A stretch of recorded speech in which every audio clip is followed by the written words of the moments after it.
Anybody who knows me will know that I have crazy ADHD. However, it is undiagnosed. So you don't have it? No, basically I'm fine. They record videos. Yeah. You give them files or edit, it doesn't matter. Yeah. They have 30, 40 views on what to do next. Just because you spend money on something and it's good does not mean it's going to get you results. Most people don't do over 20 podcasts, so they just stop. On that first one, nobody cares who you are and they don't care what you're talking about. It takes a long time. I have one client who nailed the podcast filming and get the most value from it. Do you feel that you are at the front of like what's happening in AI now? In sort of things. Copywriting, I think, will be deleted as a role. Graphic design really soon will be deleted as a role. How are you gonna get senior roles without entry roles? I don't think you will. They will just disappear. People will lose their jobs, and I think it's great. So welcome to the new studio. Thanks for inviting. That's all right. You invited yourself, but it is nice to have you. First, I'm surprised. Why you decided to make podcast studio? Because I had two people ask me. Sorry, I interrupt. That's all right, mate. We're off to a good start. I had two people ask me within literally a week to do a podcast for them. So somebody asked me to do a podcast and said, do we do it as a service? I said, well, we could, but then I was thinking we need a studio to go and record it in. Not here, but I was thinking in general, we need to find a studio. So I was talking to them about it, and it was more, the contract was more advisory than it was like doing it. So we branded the podcast. We helped them with the strategy. We helped them kind of think about who to invite, like who's it for, all of the brand stuff around it. And then she said, well, we obviously still need to record it somewhere. So we were looking for studios, and there was somewhere that we'd found. However, because she was talking to me about that, she told somebody else that she was going to do the podcast with me. And then the other person paid literally upfront for a whole season, but we needed somewhere to record it. So at that point, when somebody had bulk paid for a whole season, that then gave us the money to do the studio. And I said to them before they signed the contract, look, here's my plan. If you pay us this money, I'll transform basically half of the office into a podcast studio, because we have a decent sized office here, but a really small team. So there are like 3.5 of us, but really only ever like 3 of us would be in at the same time. So now we've just changed it where we got rid of some desks. We only have 2 desks in here now, but it's fine. We just alternate like who's in on what day, which is fine. We're a really small team. Doesn't matter. But this gives us the opportunity to start to monetize the office a little bit as well. So it just commercially makes sense, but it was expensive, and like the costs just kept like adding and adding and adding and adding. I think you can still do like every week, months, you realize and you need something this. Every podcast you record in, you realize and you need a little more stuff. It was different from what you was expecting? Yeah, I mean, like, firstly, when I decided, okay, I was going to do this, I hadn't really thought too much about like the commercial side of it. So I know I'd said with you, for instance, like, oh, can I borrow some gear? And you said, yeah, if it's available, then of course you can borrow some gear. But then as soon as we started getting into it and tried to book some days, then if you're recording somewhere and you need the equipment, then I can't borrow it from you. So it was like, okay, so now I need like another camera. And then with another camera, and it means like more cables, like another dummy battery for the camera. So the camera's running all the time. And just things like that.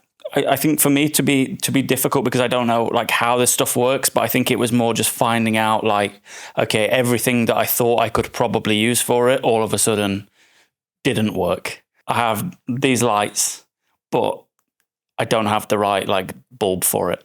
So, and by that I mean like I had a nice dome that like shone the light like straight on at somebody. Softbox basically, and you need the lantern. Yeah, so I had a huge softbox which is kind of flat and directs the light straight at somebody, but I needed a lantern that shot light everywhere, because if not, then behind me is pitch black. It just looks like, well, you can't see anything that we did behind us. So yeah, just more and more and more and more equipment all the time. And I think I'm probably still not finished spending, but I don't know what I need to buy next, but it'll be something.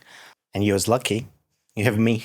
Yeah. To help you set up the light and everything without using like too many lights and make it look nice. Yeah, I think so. Yeah, you're definitely super helpful. And just like with the ideas and stuff, and the decorations, obviously you got us the giraffe and the zebra. Yeah, it's amazing. Well, a client asked me, who was here on Thursday, yesterday, she was in the morning, she was like, is the giraffe visible behind me? And I was like, yeah. She was like, good, because I really like it. And I thought she was joking, but she was being serious. But it's already broken. Like the ear's broken. Or you bite it or what? No, a guy just came in here and dropped it. So, but now it has a story. So it's part of the personality. And I'm not going back to the range for another 3 years after we went and bought all this stuff. Well, you can't really see him anyway. Poor giraffe. Jungle. It's safari. Oh, sorry. Yeah, it's safari giraffe, theme. not in the jungle. But I think we done like a really good job in here. No, I think it's look really, really nice. Yeah. So what the next steps? How are you going to market it? You know, we have a studio. Yeah. Since we made first podcasts with you, me and you, it was before podcast was really popular, really. It like started to be in US and we was doing it for quite a bit, like half a year, probably, maybe more. And then it's turned into the studio and as a service, and we turn most of our services into the podcasting and that sort of videos and projects. And it was really hard. It's a lot of effort to produce one. And then, so it's ended up to be really expensive for a client. And most of the people don't really know what to do with it. We have a couple guys who just record like 2-3 episodes, post it, like get 20 views from their friends. It's more than we got in 6 months. Basically, after that, they sort of get disappointed because they think if they're going to record like good quality podcasts with good mics, that's it. So what are your thoughts on this? Yeah, I think we have really 2 options for the studio to commercialize it, and also probably like 2 different audiences. I think you're right. Production quality can vary even with the studio and this setup, right? So right now today we are essentially doing like almost the highest budget possible recording, editing, sound, production, the whole lot, because we're using your equipment. The flip side of that is if we use like our in-house equipment, the cameras are 20% worse, for instance. The light is 20% worse. The mics are 20% worse. So we have two options for people really looking to use the studio. I think if they're really serious about it and want like the highest end production quality, they're wanting to put a lot of budget behind it and really looking to essentially spend a lot, but also like get the best possible results so that people can see, they are really serious about what they're doing. Then, you can come in here and you can work with them and produce it for them. If people want to essentially save money and just try a podcast, and there is a big difference, like to just start something, then they can use our equipment. Essentially, we sit them down, we set it up, we press record, we leave them to it. We press stop when they finish recording, we give them the files, and then we send them out the door. And I think that helps fill a little bit of a gap because some people don't want to invest a lot of money in it. They just want to try it. But some people do want to invest a lot of money and they really see it as like their marketing tool. So I think what's really interesting here is we have 2 different approaches depending on, who is the client and what are they trying to do. So I think, that definitely helps. But also, if you are going to do this and you are going to spend money on it, you don't want to be doing it for the sake of it. Yeah, and I think you need to understand that, whether they pay you money or they pay us money or whoever it is, just because you spend money on something and it's good does not mean it's going to get you results. Like unless you have a strategy, you are willing to commit to it longer term because, unless your podcast goes viral straight away, which it won't because on that first one, nobody cares who you are and they don't care what you're talking about. It takes a long time to make people know you and like you and trust you and want to hear from you. So I think you need to understand if you're going to do it, look, it's going to cost some money. How much is up to you, but also you really need to see it through. Most people don't do over 20 podcasts, so they just stop. And I think if you look at, the most popular podcasts around the world, obviously they've been going a long time and it takes people a long time to build an audience. So it's not a fast job. This is not a Google ad. This is a really good way to connect with customers over a long period of time and really build like a personal or a business brand. You can kind of put the Google ad to it as well. And there's a couple ways how to use the podcast clips and videos like this. So as Interact is some company in London who doing podcasts. They call it like podcast agency, but they're not really doing podcast. They hire in the studios like this. They make a setup. They have actors. These actors saying prompt stuff from products, from ads. Basically what some agency or client directly write to them. And in the middle of podcast, for example, you asking me like, "Oh, your hair looks so good. What you using?" He's like, "Oh, I'm using this shampoo for my hair," and that kind of stuff. And then it take these pieces, cut it to 15, 30 seconds, and just running ads for it on socials, YouTube. So it's like a clever way. So in one day they can record, like they take like 10 actors. They spend whole day there. They record the ads for like 40, 50 different products in one day. Production cost of each is super low. So you want to do that? It's a good commercial idea, right? But I think that's the thing with the podcast clips. You see so many like fake podcast clips with like, just some, new business owner that's bought a red curtain and then pretending they're on Joe Rogan. To work with them, they charging from £10,000 a month. Yeah. It's including the ad revenue and production, everything, but still it's quite a lot. So I think the idea is good. Yeah, I don't know if they're here around so many products and companies who do this, but I know it's like a lot of like fake podcasts and this kind of stuff from this side, but same time, that's why a lot of them, because if you see that like 5-6 times, you not really care that it's not real podcast. You just hear something from somewhere. It's like production quality look good. You see like there's a lot of views or something like this, and you kind of your defense from all this ads and manipulation is super low. You start to trust in it, and it's working. I don't know, like I don't have data on their conversions. It's just like something I saw and I thought it's super clever. Yeah, I mean it must be earning money, or they wouldn't do it. Definitely. Yeah. So people come to your studio. Yep. They record videos. Yeah. You give them files or edit it, doesn't matter. They have ready podcasts. What to do next? What, in terms of marketing it or? Marketing it. And for example, they record 20 episodes and they have 30, 40 views on each. Yeah. What you would do on their place? The primary kind of driver of getting people to be interested in your podcast as a new creator, I think, is to leverage the network and the friends and the supporters that you already have. All right. So let's say we do this podcast, for instance.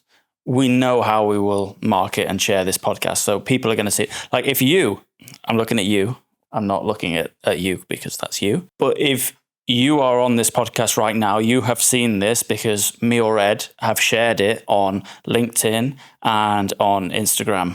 Probably. So you will most likely have seen some kind of reel or short form content that's made you think, actually, this sounds interesting.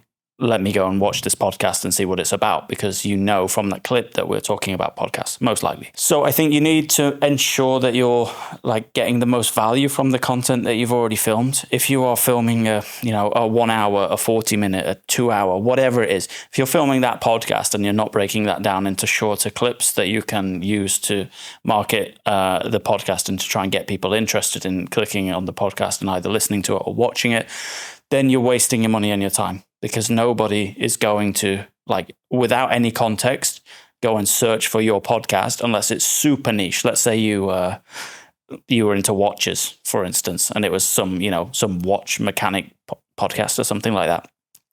Unless it's super niche that people are already searching for that, they're not going to find you. So, you need to be repurposing the longer form content into shorter stuff to try and kind of have it in a more like circular format where people see the long stuff. People see the short form stuff, leads them to the long stuff. And then again, because they're in your circle and your sphere, they just keep seeing smaller bits of content to make them interested in the longer bit. Because if not, you'll find yourself with 3 views, 10 views, 20 views on YouTube, and all of those will essentially be from you and your friends. I see your phone is out. Yeah, I just need to make a call. Who are you calling? Your mama. I'm joking. Nice. Calling Joe Mama. I think people get distracted from the real goal and from real reason why you should do this. Because, for example, eating the main product from this sort of podcast can be short form content for your Instagram, for your TikTok, doesn't matter. But it's great discovery piece of content, but it's not going to get you anywhere really. Because, for example, if you look into became popular podcast, content creator, something like this, and get influence. The reason why I have my phone up, I just don't want like miss the numbers on stats. Yep. So for example, to get the first monetization on YouTube, you need 500 subscribers, which seems to be, it's not a lot, it's super doable. 5,000 of public watch hours, but you can get shorts views and it's 3 million. So like it's alternative or if you think in this perspective, for example, I remember from times when we record podcast, each podcast get from 100 to 150 hour watch time. You get 3 million views on reels or shorts.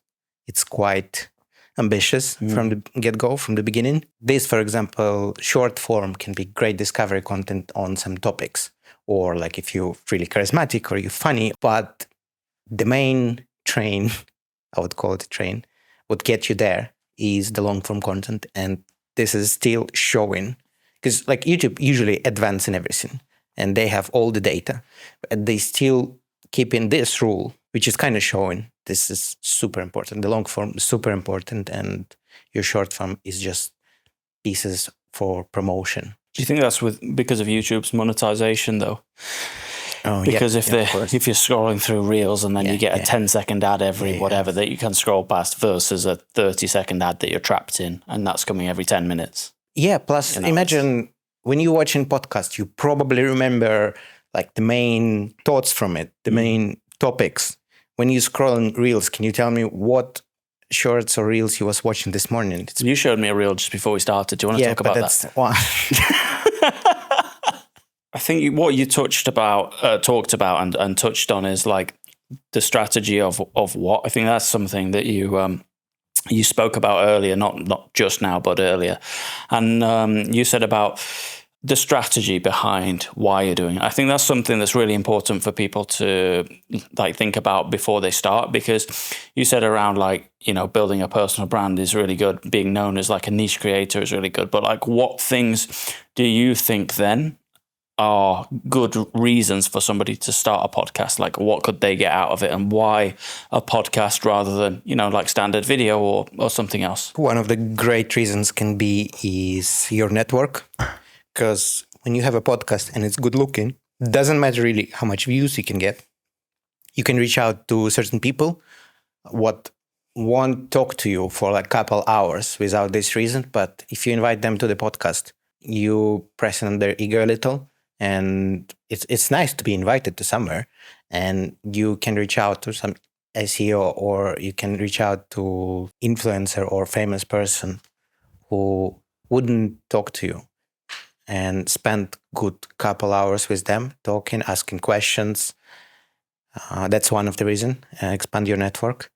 Get lots of content for fixed price, kind of like depending on you. Like if you're getting really good on it, you can get out so much content from 2 hours that can be hundreds of assets. One you can reuse or use again, and especially when you record multiple of them and it's mixed, it's not look like you just record one thing. It's look like you get a lot. The other good reason is good practice because podcast is not like really like interview. It's showing your skills to have conversation, to think fast, to come up with follow-up question, to be more brave on camera, sort of personal training and improving your skills yourself. I know this is like in terms of the like content reuse, and personal brand is a very similar thing, but I think you're right in terms of the amount of short form content you can get for the money from a podcast can be huge compared to something else. Because let's say, I wanted you to come like with 3 cameras set up, we sit me down and then I record 10 different videos. Like it's going to take a long time to like make the takes right, but because it's natural, you are going to get a lot of different clips that you can use on social. But because of that, you can post a lot more. And because you're posting a lot more, you can show up and people can listen to you and see you and get used to seeing you. That from a, unless you're talking shit, from a brand point of view, this is a really good way for people to hear more about like who you are, what you're about, your personality, and kind of either vibe with you or not. So I think from a personal brand point of view, it can be really good. Also, like from a business point of view, if you are doing a niche industry podcast, for instance, let's say you are a like therapist and you're doing a therapy podcast, and lots of people are listening to you talk about like therapy or, you know, like well-being, mental health, stress, whatever it is. If you're talking about that, and then your viewers or listeners are, you know, listening to you for months, then, you know, if they think that actually, you know what, I want some therapy, they might go, probably they'll want you because they trust you now. They've listened to you for a long time. And that's just how all of this kind of personal brand focused content works. Like if let's say you're posting all the time about video, if I finally need a video, not right now, but in a year's time, I'm going to go back to you because you're the video guy. And if the therapist is on the podcast talking about therapy, and then I need therapy a year later, or I'm interested in it, then I'm going to go to you because you're my therapy person. So I think if you are constantly showing up and creating that kind of content that people feel like they know you, even if they haven't met you, then you're in quite a good place to extract like commercial value from it. That can be a good idea, free idea for... Put it behind a paywall. This section of the video is sponsored by Edgar Rishkov. Give you a free sponsored thought. Right. Don't give people free stuff. Right. So for therapists, for example, they can offer free session. So for example, your psychotherapist can tell you, Tommy, would you like the free session? You're like, yes, of course. Well, we can do this, but we're going to record the podcast. Yeah. The only downside, it couldn't be public, but it will be free. Yeah. And I think a lot of people can go for it. Yeah. Why not? Because you're going to get free therapy session for a couple hours, even from like super good psychotherapists. I don't know how that works with the whole like patient confidentiality thing. It's like, I'm not going to tell anyone, I'm just going to publish maybe it. that's something you need to work on. But yeah, I think as well, like, you know, for any industry, I think it works for any industry. Not, you know, that I think is bullshit, to be honest. One but of like, the as an example, yeah, just you could do it like some kind of audit or whatever. I think it's still really good.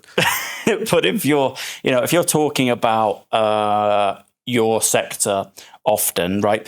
Let's say you're talking about websites or you're talking about manufacturing. Like, I don't really care what you're talking about, but if I'm watching that, I'm probably interested in general in learning about that stuff. So right now, for instance, and I know we'll probably end up there anyway, but I watch a lot of YouTube videos about AI, like new tools that are always coming out, like new kind of best practices of what people are doing. So all the time, like my YouTube algorithm is super boring now, but it is just that stuff. So because I watch it at work while I'm working, yeah, it's basically now. You know, kind of like... I have no fun in life. You know, your algorithms is reflecting you a lot. It's a shame. So. It's a shame who I've become, but whatever. But yeah, because I'm like watching that stuff, I'm interested in that stuff. So I'm more likely to... It's the same with podcasts. If I'm listening to that stuff all the time, I'm more likely as a person to want to buy it or something in that ecosystem. Yeah, I agree. So again, that's how you can start to extract commercial value from like showing up all the time for your kind of target audience. But it's just figuring out how to do it. Not naturally, but I mean like still without it being obvious that you're just looking to like exploit revenue. So I think if that's your primary goal, I don't think you'll make it. But if your primary goal is to get more well-known in your niche, and the secondary goal of that is to, try and monetize it, because obviously this stuff needs paying for, I think you'll be in a good place to do it with a podcast. It's nice to explain some difficult things, like how to 3-year-old kid, try to make it easier. And in this minute, person should understand what you try to say about difficult thing. For example, about AI, if you start to tell me about APIs and servers and you run this and this, it starts to be really boring. And if I'm not into it, I'm not going to watch it out, and I'm not going to go to the full podcast to try to learn it. Apart from the case where I'm looking for a tutorial. Almost for the opposite reason, I think that's why this stuff can be really powerful if you're doing it on a niche level, because not everything you have to say has to be interesting to everybody or most people. It just has to be interesting to the people who you're wanting to find it interesting. So let's say you were doing a photography podcast and the only people you needed to care about it are photographers, just, that can talk about cameras all day long, right? But if you're wanting to do a general podcast that is essentially, who's it for? Kind of for no one in particular, so you don't want to go niche on something because people will find it boring. I think that's, from a commercial point of view, if you are wanting to, sit down, drive revenue, or from a personal branding point of view, I think you need probably a more niche strategy than just being like super broad. So if you want to be well known in AI, or you want to be well known in video, or you want to be well known in podcasting, your audience will find that interesting. And if people aren't interested in it, they'll click off. But I think that's fine, as long as it builds into an overall strategy of the people who are interested in this, you can benefit them, but, in some way they can benefit you, whether that's just listening for like vanity numbers, like watching the followers go up, cool. If it's commercial, cool. If it's the stuff you were saying earlier about, having better conversations with people in the industry, that's cool. But I think it's okay to not be interesting to everyone. I think it's fine. Should be a part of the strategy for your growth strategy, for your whatever journey you start in. Is the long form can be more detailed. Long form can be for people who subscribe on you, already following you, and the short form content mostly going to be shown not to your audience, to random people all the time, and there probably where you need to be a little easy on people who watching it and try to explain super condensed, super simple, and then maybe they will become your followers and they gonna watch the full thing, and then you'll get following and kind of convert your audience from strangers to your followers, and then you can share your more boring stuff. Don't know. I have one client who nailed the podcast filming and using money and get most value from it. So she have a separate team of editors and promoters and whoever doing her social media and all of this. I'm filming for her, so she booking me once a month for a full day. We're spending 10 hours of filming. It's studios, her house, different, and she usually have 3 guests. And she tried to record 2 episodes with each. It's super niche. I'm not going to tell what it's about, but it's super niche. But she gets in 5 full episodes from one day of filming. So she is spending one price for 1 day. Get lots of content, which is 1.5 months for her of posting YouTube videos. Plus big amount of short form content, and she have lots of editors who doing snippets from this content. She posting it. That's why we record once a month. She spending only for 1 day. I don't know how much she's spending on editing and stuff, but I'm sure it's not a lot.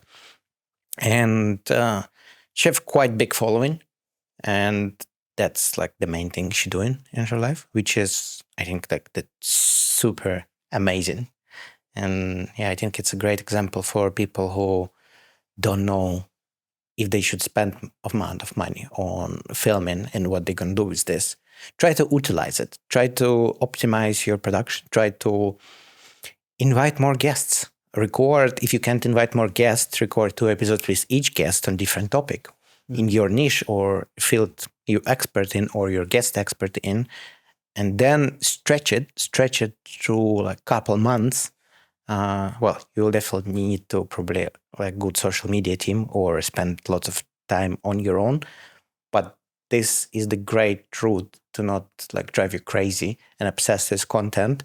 You always have something to post. You always have content to where you can go back and rework some more content from it, and to understand if it's working, what not working. So I think this is one of the best way. What I've noticed is people who start a podcast inevitably have shit guests because they're inviting their friends. Or they're inviting somebody they met at a networking event. Or they're inviting, somebody that they think is, kind of well known in their area, or somebody who they think will just say yes because you've only just started. And I think this is where good production quality will help you out. Like what you were saying earlier, you said that if people see you have good production quality, they're more likely to want to go on your podcast. So the biggest mistake I see is that people have shit production quality and they invite shit guests and then they have a shit podcast. So I think if you have a shit production quality, good guests are not going to want to come on your podcast, because a good guest will know, even if the podcast is new, if they're in a good production environment like this, they will be able to get something from it and it'll be their content. Like you spoke about earlier, like they can repurpose this. You're playing to their ego, and they will be able to use this stuff to be beneficial to them, even if the podcast doesn't blow up and do huge numbers, right?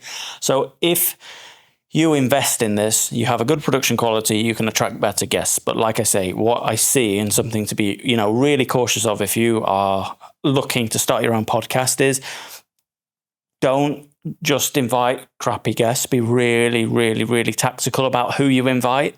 Make sure that you almost do almost a strategy document with yourself to say, like, our guest needs this kind of criteria. Now, you can go off piste a little bit sometimes, but make sure that you know the reason for inviting these guests and make sure that every guest is of decent quality. Because, like, if it's not decent quality guest, I don't know, people are not going to watch it. No, but the thing, like, it makes sense what you're saying. Yeah. And because I've listened to podcasts, especially local ones, right? Yeah. Where it's a shitty audio quality. Like, it doesn't matter that it's not recorded. Even literally, like, let's take this back to do it for free, right? But crappy audio quality, no video, and essentially it's like the worst interview ever, right? So I think if you just take like a little bit of pride, like get a decent mic. You can get a good mic, nothing like this, but even 60% as good as this. You can spend 30, 40 pounds and get something 60% as good as this, right? And it's better than like essentially your laptop speaker.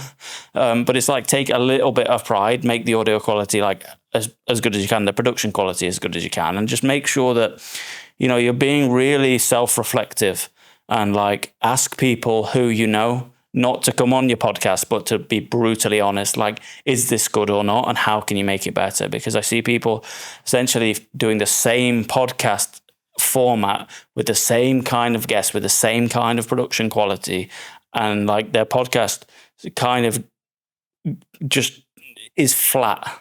Yeah. And I think if you really want to grow this and you want to make it work, it doesn't cost a lot of money to get something that is really good. Yeah, I agree with you on the audio, because like, don't forget that a lot of people listen to podcasts even on YouTube. Picture quality doesn't really matter for beginning. Yep. And the second advice, following up, don't invite your friends. I would advise enemies. Don't share. Just your enemies. That actually could be really good conversation, because you're going to confront people who will be stressed. They will be stressed maybe. And you can end up with some good content. Yeah. If you fight at the end, that's even better. But what I'm trying to say is... Go on, say it. You're killing me now. Yeah, I'm trying to. That's why. Don't share. When you crap audio. If you just start in your content, your podcast, don't try to share it with your friends. Because you don't know. You might record 2-3 episodes and you will decide that it's not something you would want to do. And when you're launching a podcast and just posting it in secret, sorts of, on YouTube or whatever, and suddenly it get popular, then you can say like, oh, actually, guys, I'm doing podcast for the last year and it's get 5,000, 10,000 subscribers and that sort of views. And then your friends can subscribe right with a different way, not to support you, but actually as to an expert and to somebody who know what he's doing, instead of just, open your video, watch for 5 seconds, maybe leave a comment like, oh, that's so cool, but something like this. And I think this will just destroy your stats from the get-go. You might not see it through. You might not keep going.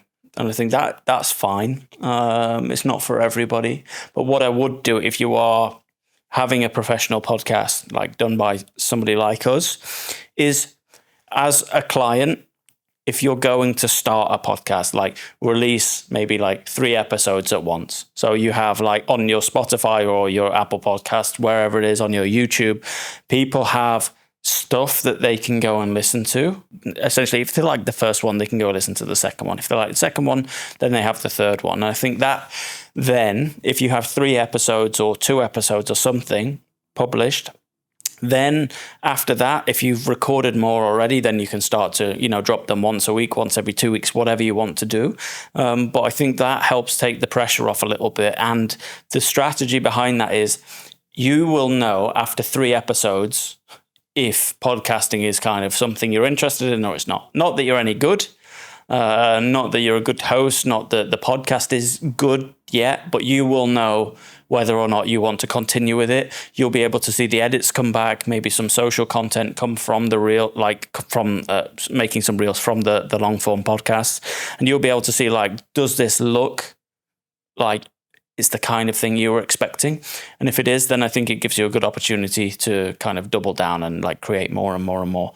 But yeah, that's the kind of advice on that is, don't just drop one episode and then kind of disappear and not have recorded anything else. Like, I would say do a bit more at the start, see whether you like it or not, but also like get that content ready so that you're not behind. Because I think from experience, and we do this, like, my day job is running a marketing agency, like for our own social content and stuff. If you feel like you're always chasing it, you just stop doing it.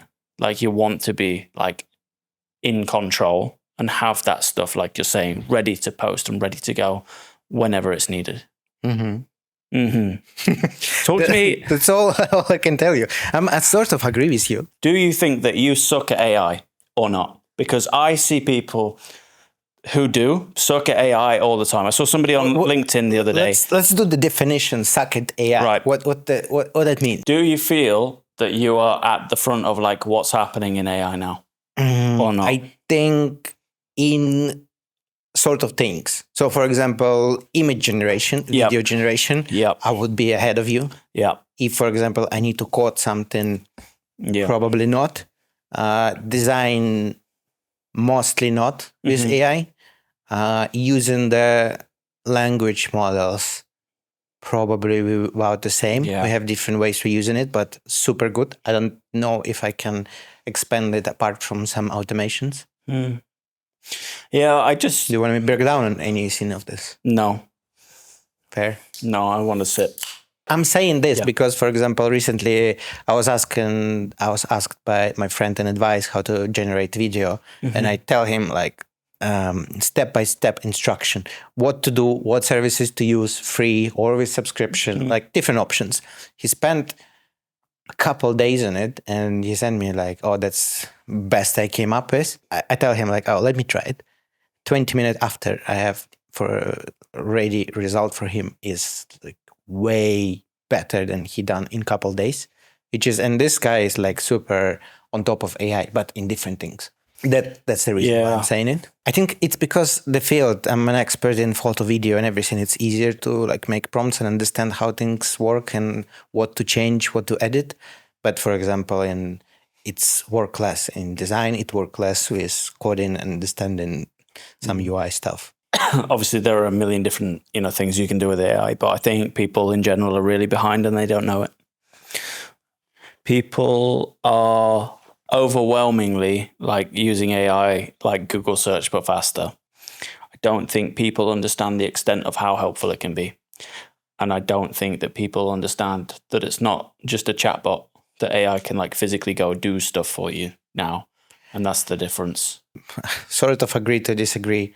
There's a lot of cases, like you're saying, people not aware of, but same time there's a lot of AI followers who, saying it's gonna replace everyone. You can do everything with AI. No, you can't really do anything with AI. Like there's literally none of the things for now what AI doing better than human. It might be doing better than you do.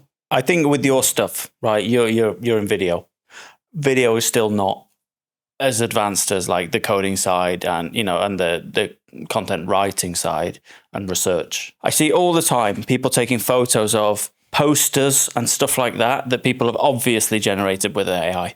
Like in the last few weeks, we've had ChatGPT Images 2 come out. The images that are coming out of ChatGPT now in terms of like posters and graphics are so much better than anything a month ago, right?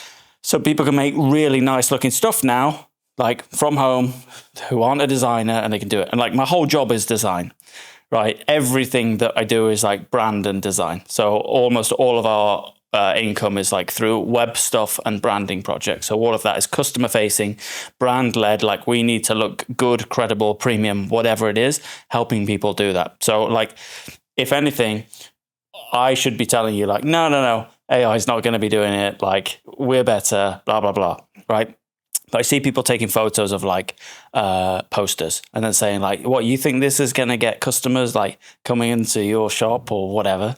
Like, I can do it way better than this. AI will never be able to do it. It's good. I think people are missing the point of even right now what this is enabling. Like before people used those kind of like posters and graphics, and I know like, yeah, they're still kind of looking the same, right? But before people were using those, what were they doing?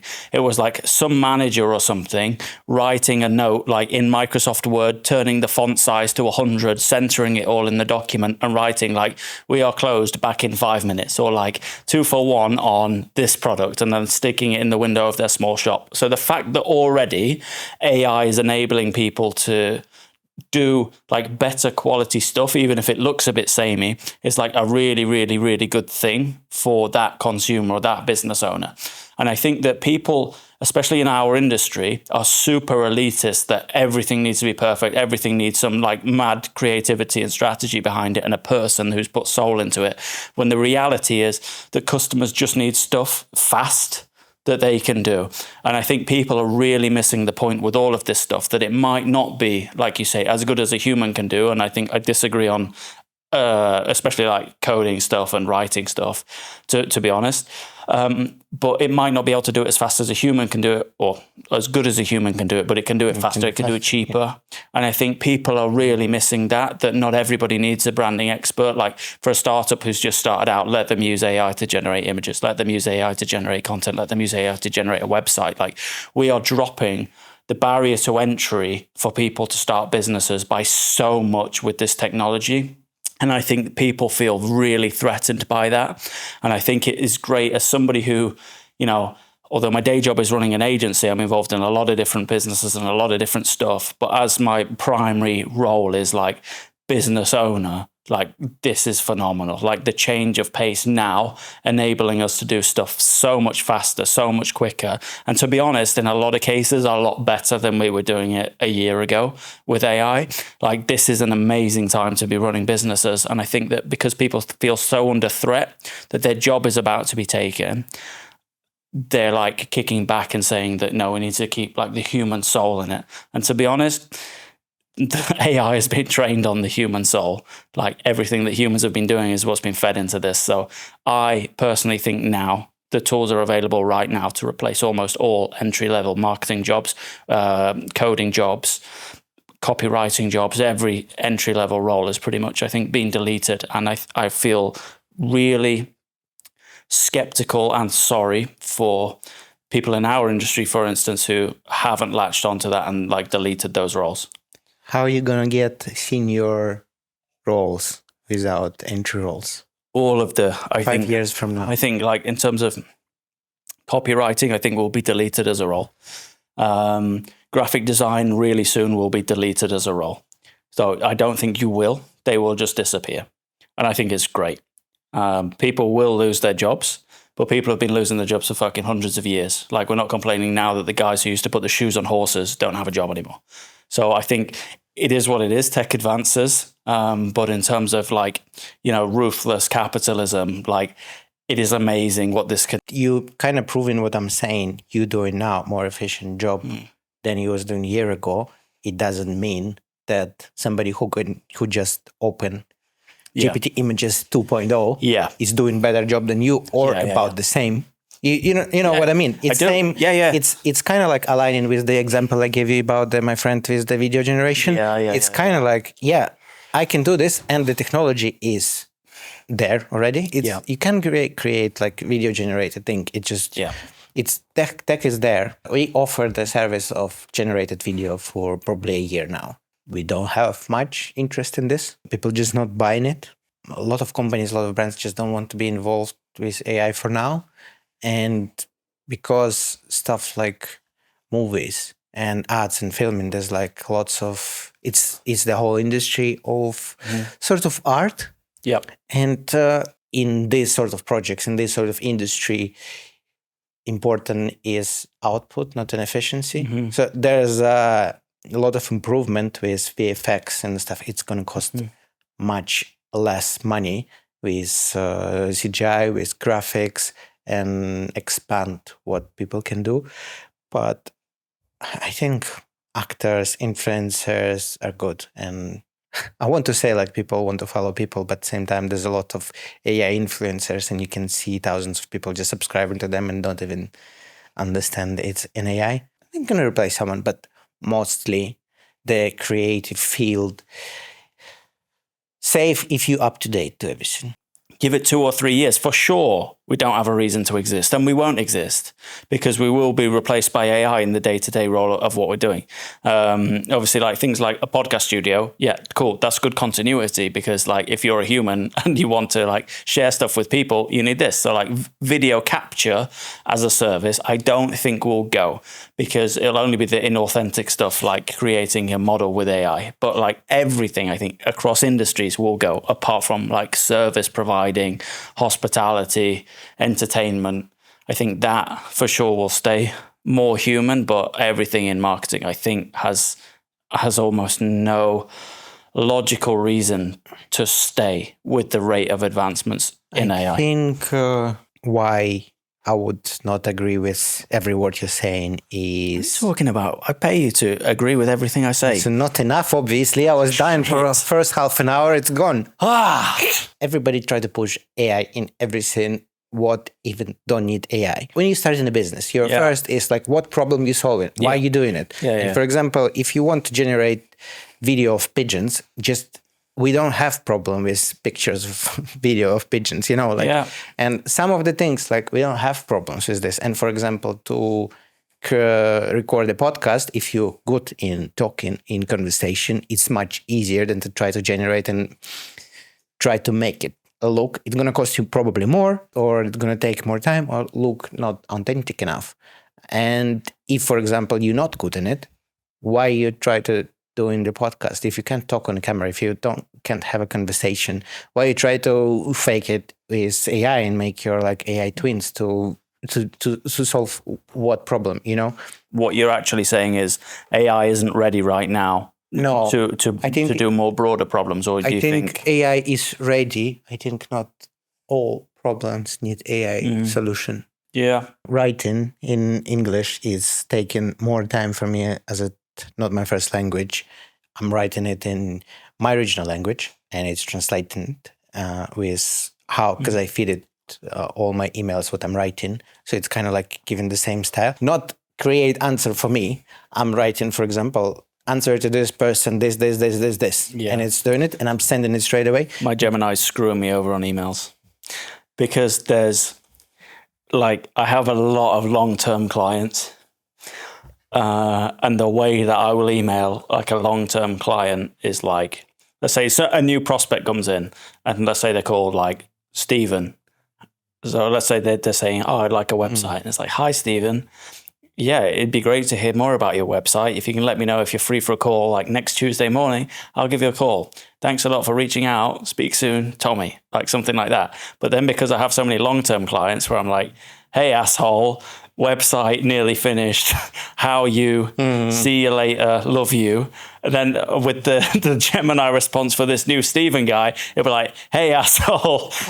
Like, can I speak? It's like, oh, no. So now it's not right for like any situation. But yeah, I think the thing with AI as well, right, is... Can you let me tell where AI absolutely fail in something? There will be examples.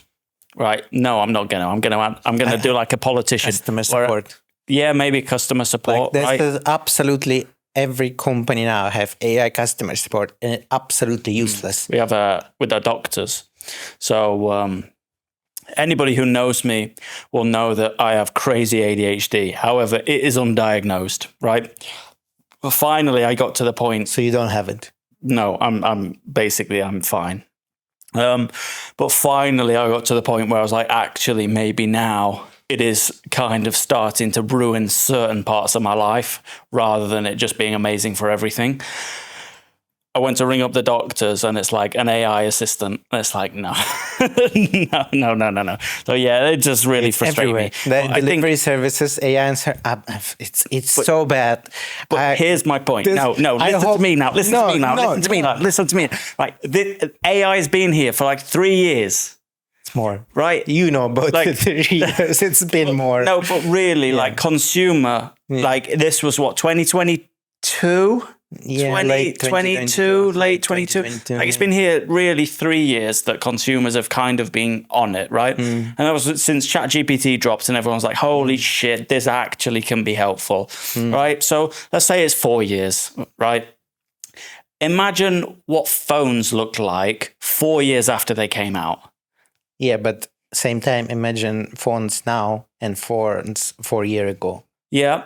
But we're not there. And this is the point, is like exponentially growing. Even since I've been, I genuinely feel in terms of AI, like, no, I'm not the most knowledgeable person in the world, right? But for sure, like I am at like the forefront of it, because every time there's a new tool that comes out, like I'm straight on it. And I'm like actually researching this stuff every single day and using the stuff. Like I'm super interested in it. I'm learning so much. And all the time I feel like, oh, finally, like I understand it. And then it changes again. But we are at like an exponential growth curve of like how helpful AI can be. And right now in the industry, like design is finally coming in, like finally it can design stuff a little bit, right? But like a year ago, it couldn't at all. So I think if we just give this, and this is where the conversations of frustration come from with me, with people, is like, you have to think 10 years from now where we're going to be with it, because like we're completely in a new place from 3 years ago and we're still growing at a crazy pace. And there's like billions and billions and billions of dollars flowing into this stuff every single year for research, new hardware, new servers, like it's just like a crazy rate of expansion in terms of the performance of it. And it's like, that's what I think people understand, is it might be shit for that specific task right now that you do, but in a world where nobody wants to like spend more money on like staff, essentially, if they can cut them out because they can use a new tool, they will. And that means that people can commercialize that new software. If you will get rid of your stuff because you can replace them with AI, you're going to fail so bad, because the thing you should do is teach all your staff to use AI, and then you'll have a team like not from 5 people, like 50 people. Yeah. That's like the thing what people, I'm going to replace everyone. No, not replace everyone. Make it more efficient. Yeah. Bigger companies, there's a lot of research that like people are actively trying to like sabotage AI. So anytime AI is brought into a task, they're trying to make it like worse so that it looks shit. Smaller companies, I think the smaller companies that I see who are using it, and me and Alicia were talking about this earlier on, is like, I want to share more info with her on how she can use like basically Claude Cowork and Claude Chat to like automate a lot of the research, like repetitive research and like administrative tasks that she's doing for client social media. So it's like, you know, in this sense, I think you're absolutely right. However, because for example, the agency who have 10 people, and all of them using AI, imagine how much they can do. And then you with a couple of people who use AI. It's like basically you compare a company with 50 people and 200. Yeah. No, I hear you for sure. But I think that the reality right now is we're comparing, you know, even locally, like agencies who are barely using AI and don't have somebody in it or a founder who's really pushing it. And then the agency's barely using it and they're getting like outperformed by tiny agencies like us. Yeah, but I think it's just because they are behind. If you go to like London companies and just explore there and try to see what their workflow, they are so much ahead from what we have now, especially when they can have like enterprise subscriptions and access to newer models and more people, more educated people in this field, experts who train in them, courses. Do you know what I mean? Like, no, I do. Yeah. No matter how big or small you are, nice. That's staying in. Size doesn't matter. So use AI to artificially enhance the size that you do have to make it more useful for the purpose that you'd like to use it. What do you think to that? I was talking about something else. Oh, sorry. I didn't listen to you for the last half an hour. But I mean, like, any fun stories you want to share? Yes. Loads of them. Go on. The best. Tell me the best one. No, you actually talk for a while. Let me show. I was buying some meal deal, and I saw a woman who was next to me. She was looking for like sandwich or doesn't matter. And then two guys came into the store. They was drunk, laughing, walking in. She saw them, and she gets so angry, and she started to scream on them, like, "Where is Marley? Where is Marley?" I was like, "What are you talking about?" And then she started to say, "Where is my dog?" And the guy is laughing, and they saying, "There's a homeless guy near the entrance to the store. We give him a tenner so he can sit with the dog while we're in store." When I get out from the store, there was a homeless guy sitting and holding like this, a huge pit bull. Oh, Jesus. I thought this was funny. The guy was laughing, and I thought that's like really clever. If you can't get your dog into the store, just get some homeless guy to hold it. See, that won't be replaced by AI. No, can't really. And I think that's where we should end the episode. Not everything can be replaced by AI, but I think it should be. Okay. No, I don't really have any crazy stories. What's new with me? I want to move to Canada, so I will. I had a ADHD thought last Sunday. Is it because the reform winning? No, that was the only thing I thought maybe I should stay now. Yeah, maybe I should stay now that maybe they'll figure it all out. No, I am mega unpolitical, actually. I say that a lot. I just don't care. So like, I feel like when my vote is worth the same as the guy who's holding on to the dog, right? Our vote is worth the same thing. So the game is not worth playing, right? But I want to move to Canada. Move to Canada? I used to spend a lot of time there as a kid. I love ice hockey. I just love Canada. And I've always thought it's going to be super unachievable to go and make it happen. And I spoke with my wife about it last week. We said, why not? So I'm going to go move there. Don't know how. Do you need visa? Yes and no, and yes and no. Like, there's a lot of different visas you can go for. You can stay up to 6 months without a visa. So it just depends, do I want to work there or not? Like, I can work on this stuff from my laptop. So I don't need a visa. If my wife wants to work, she needs a visa. Maybe I don't. It depends. It just depends. But I can't visit you there. I was rejected from the visa. You can come in my suitcase. Same as I get here again. Yeah. But on a plane this time. But yeah, I think I will. But yeah, back end of next year. Come back? Yeah, for sure. Oh, yeah, back next year, of course. Yeah, no. So I will go this year for a month. But I can't rent out my house on Airbnb because of my mortgage for some reason, and I can refresh my mortgage next August. So I'll do that next time. Maybe you're not going to mention it on the podcast, so they can see it. Yeah, I can't track it. Yeah. Read it. But yeah, that's me. In general, what am I doing? I am making apps and games and running this place. Got the studio. Got the shop. An engineering company. What you do and ask about fun stories. This is my fun story. And look, what else am I doing? We're saying goodbye because it is 24.1 degrees in here. Do you want to do more of this? I want to do more of this. I want people to pay us money to do this for them as well. So if you want a podcast, have a podcast. If you want to sponsor this podcast, We'll talk about anything for money. So see you later, guys. Yeah, thank you for joining us. And if you want to talk about podcasts for you and your business, whether it's a cheap and cheerful one or a high-end production quality one, give us a shout. We are here. Do you think we've gone grayscale yet? Grayscale? Yeah, do you think you've made us grayscale with the outro music yet? Or no, we've lost the mic. It's been real.